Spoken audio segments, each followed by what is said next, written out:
오늘 밤 누가 무너지든 누군가는 반드시 일어난다고 했는데요. 진짜로 그 순간이 코앞에 와 있었습니다. 저녁 7시가 조금 넘은 시간, 이지환이 들고 있던 휴대폰이 손바닥에서 식어갔습니다. 화면에 뜬 속보가 너무 노골적이었거든요. AP그룹 인수 자초, 연쇄 자금 경색, 핵심 당사자 부도 위기. 이지환은 문장을 몇 번이나 되읽었는데요. 읽을수록 심장이 더 불안하게 뛰었습니다. 형이, 이지혁 형이 그렇게 큰 판에 들어갔다고? 믿기지 않는 말이었지만 기사 제목은 한 글자도 흔들림이 없었습니다. 이상철에게 곧장 전화가 갔습니다. 아버지는 먼저 한숨부터 길게 내쉬더라고요. 왜 중요한 얘기를 가족한테 숨기냐라는 서운함이 묻어나 있었고요. 김다정은 수화기 너머로 지금 당장 통화해보자라고 재촉했는데 이지혁은 끝내받지 않았습니다. 그 몇 분이 길게 늘어지면서 거실 공기는 서늘하게 가라앉았습니다. 그 시간 지은호도 카페 사무실에서 같은 속보를 보고 있었는데요. 화면을 보는 손끝이 덜덜 떨렸습니다. 내가 먼저 제안했었는데 이게 혹시 내 탓일까요? 라는 자책이 목울대를 막았고요. 전화 버튼을 눌렀지만 통화는 연결되지 않았습니다. 선배, 어디 계신 거예요? 조용히 중얼거린 말이 허공에 흩어졌습니다. 하지만 표면의 소라는 딱 4주 전부터 서서히 달궈지고 있었어요. 이지혁은 호텔 라운지에서 AP그룹 측 실무자인 김 부장을 만났고 테이블 위 자료철은 이미 무거웠습니다. 제시하신 금액이면 어렵습니다라는 답변이 먼저 튀어나왔고 이어서 경쟁 참여자가 갑자기 붙었다는 설명이 따라왔는데요. 그 경쟁자, 자금줄이 이상하게도 튼튼했습니다. 누군지 특정은 못하겠지만 대기업 계열 쪽 같습니다라는 뼈있는 말도 들렸고요. 이지혁은 들리는 숫자를 조용히 곱셈해 보더니 빈칸처럼 남은 20억이 마음을 콕 찔렀습니다. 4주 안에 방법을 만들어야 한다는 결심이 거기서 났습니다. 문제는 돈만이 아니었습니다. 동시에 퍼지는 소문이 있었거든요. AP가 생각보다 상태가 안 좋다, 숨겨둔 부채가 크다 같은 이야기였는데 유통 경로가 이상하게 정교했습니다. 기사화 직전의 카톡 캡처, 회의장에서 튀어나온 듯한 단어들, 출처가 묘하게 흐릿한 투자 메모. 이지혁은 고개를 갸웃하며 메모를 모았습니다. 이건 자연 발생이 아닌데요. 누가 의도적으로 조합하고 있네. 한편 이상철은 며칠 뒤 은행 창구 앞에 서 있었는데요. 올해 모은 정기적금 통장을 손에 쥐고 망설였습니다.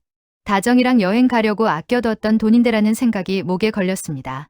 하지만 또 한편으로는 미안함이 조용히 고개를 들었어요. 옛날에 병원비 때문에 손에 쥐었던 아들의 기회를 놓치게 했던 기억이 떠올랐거든요. 결국 봉투를 들고 아들 사무실을 찾아갔습니다. 받아라. 부족하다며. 그 말이 마침표처럼 떨어졌는데 이지혁은 잠시 침묵한 뒤 조용히 봉투를 돌려주었습니다. 아버지, 이번엔 제가 제 힘으로 가볼게요. 그 돈은 엄마랑 여행 다녀오세요. 그게 저한테 더 든든합니다.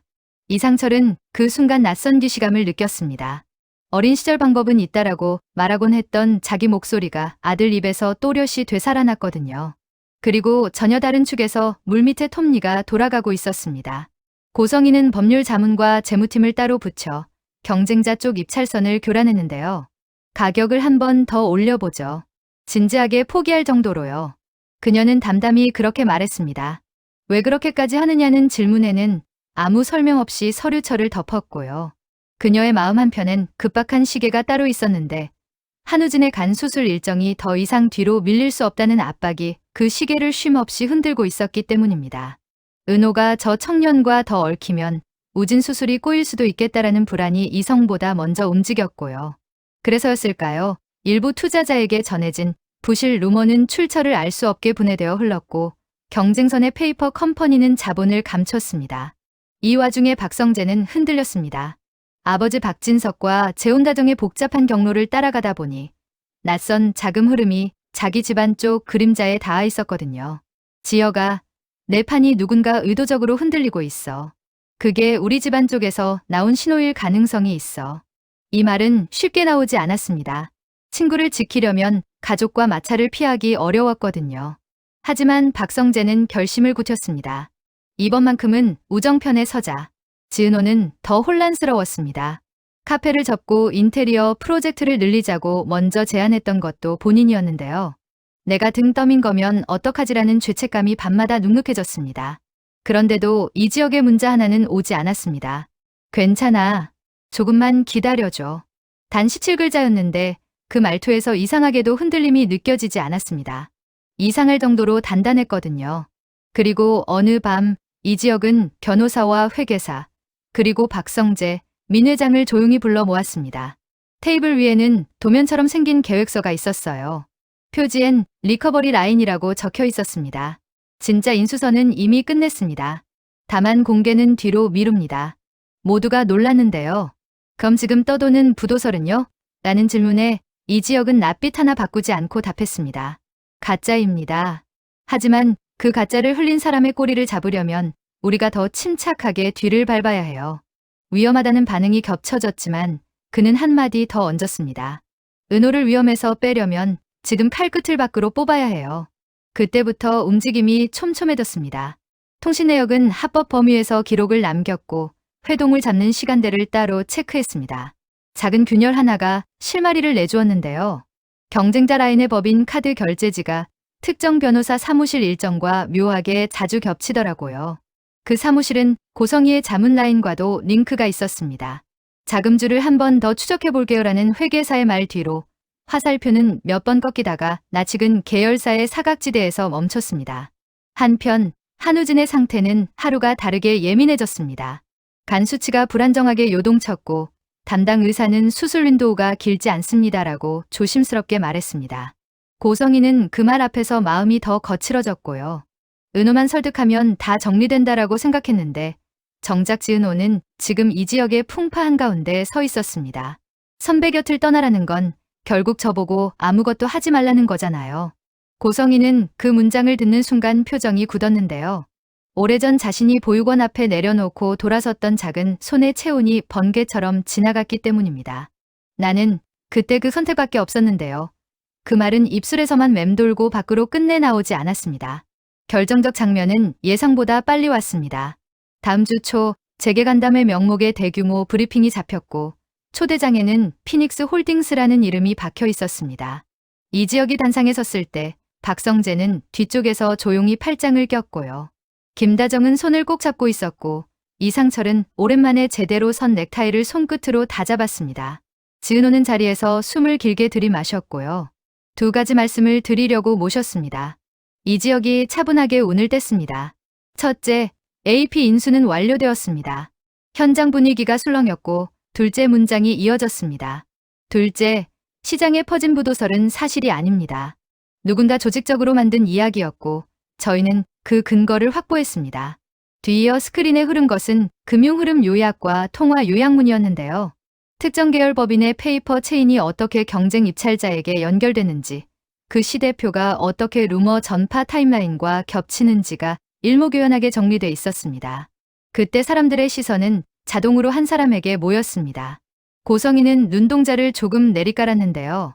방어 논리를 찾기 전에 예상 못한 마지막 한 장이 열렸습니다. 박성재가 조용히 내민 추가 자료였어요. 그는 자신의 위치를 이용해 뭘 얻으려 한 게 아니었습니다. 오히려 반대로 가족의 그림자와 친구의 미래 사이에 선 채 미세한 떨림을 안고 증빙을 내놓았습니다. 미안해요. 하지만 이건 선을 넘어섰습니다.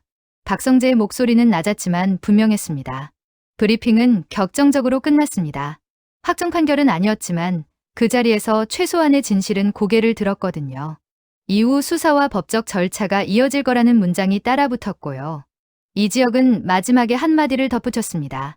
우리 모두에게 상처가 남았습니다. 그래서 더 단단해지겠습니다. 그 말은 과장되지 않았습니다. 객석에서 김다정은 눈가를 훔쳤고 이상철은 고개를 한번 크게 끄덕였습니다. 다음 날 더 조용한 공간에서 또 하나의 고비가 찾아왔습니다. 병원 상담실에서 한우진의 상태 설명이 이어졌는데요. 시간표가 많이 남아있지 않다는 얘기를 가족은 이미 알고 있었습니다. 고성희는 의자 끝에 걸터앉은 듯한 자세로 손을 모았습니다. 아이의 목숨 앞에서는 사람 마음이 괴물이 되기도 하더라고요. 그녀는 속으로 그렇게 털어놓았고 그 말은 누구에게도 들리지 않았습니다. 사무실로 돌아와 창밖을 한참 보다가 마침내 전화기를 들었습니다. 최 변호사님, 여기서 멈추겠습니다. 그 짧은 문장이 그녀에게는 오래 걸린 결심이었고요. 그 무렵 지은호는 이 지역을 찾아갔습니다. 선배가 왜 아무 말도 안 했는지 이제 조금 알겠더라고요. 억지로 밝게 말했지만 눈빛은 다 말해주고 있었습니다. 이지혁은 미안하다고 먼저 말하지 않았습니다. 대신 함께 버틸래요? 라고만 물었고요. 지은호는 고개를 끄덕였습니다. 그럼요. 저는 같이 지은호인데요. 농담처럼 던진 말이었지만 둘은 거기서 웃었습니다. 오랜 시간에 묵은 감정이 갑자기 폭발하지는 않았고 대신 단단한 약속 같은 게 조용히 서로의 손바닥에 눌어붙었습니다. 박성재는 며칠 동안 말을 아꼈습니다. 하지만 어느 저녁 이지혁에게 메시지가 왔어요. 그래도 내가 내 친구라서 다행이다. 그 한 문장이면 충분했습니다. 그는 집으로 가는 길에 편의점에 들러 작은 케이크를 샀고 혼잣말처럼 중얼거렸습니다. 가끔은 피가 아닌 걸 더 믿어야 할 때가 있지. 시간이 조금 흘렀습니다. 피닉스 홀딩스라는 이름이 서서히 시중에 각인됐고 AP는 뼈대를 다듬는 중이었습니다. 구조조정은 단칼로 자르는 일이 아니라 아픈 부분을 정확히 꿰매는 과정에 가까웠거든요. 이지혁은 회의실마다 걸려있는 캘린더 앞에서 일정을 재배치했고 지은호는 카페와 인테리어 일을 오가며 밤마다 서류를 정리했습니다. 둘 사이엔 굵직한 말보다 잔잔한 행동들이 더 많아졌습니다. 같은 자리에 오래 앉아도 불편하지 않은 사이, 그런 느낌이었습니다. 이상철은 드물게 사무실을 찾았습니다. 괜히 왔나 했는데 보고 싶어서 왔지. 농담처럼 말하고는 아들이 회의실에서 나오는 순간 등을 2번 두드렸습니다. 다 컸네. 그 말이 의외로 뭉클했는데요. 이지혁은 짧게 대답했습니다. 아버지 덕분이죠. 김다정은 사진을 많이 찍었습니다. 직원들이 다 웃더라고요. 엄마, 너무 많이 찍어요라고 하면서도 아무도 말리지 않았습니다. 한우진의 수술건은 여전히 큰 산이었습니다. 의사는 냉정했는데요. 가능한 모든 준비를 차분히 하시면 좋습니다. 고성희는 깊이 숨을 들이마셨습니다. 그리고 언젠가부터 숨겨두었던 봉투 하나를 서랍에서 꺼냈습니다. 사진이 몇 장 들어 있었고 낡은 메모에 어린 손글씨가 삐뚤빼뚤 남아 있었습니다. 그녀는 사진을 한 장 한 장 천천히 넘겼습니다. 모든 게 산산조각난 뒤가 아니라 아직 고칠 수 있을 때 말을 해야 한다는 생각이 들었거든요. 하지만 그 이야기는 오늘 여기서 끝나지 않습니다.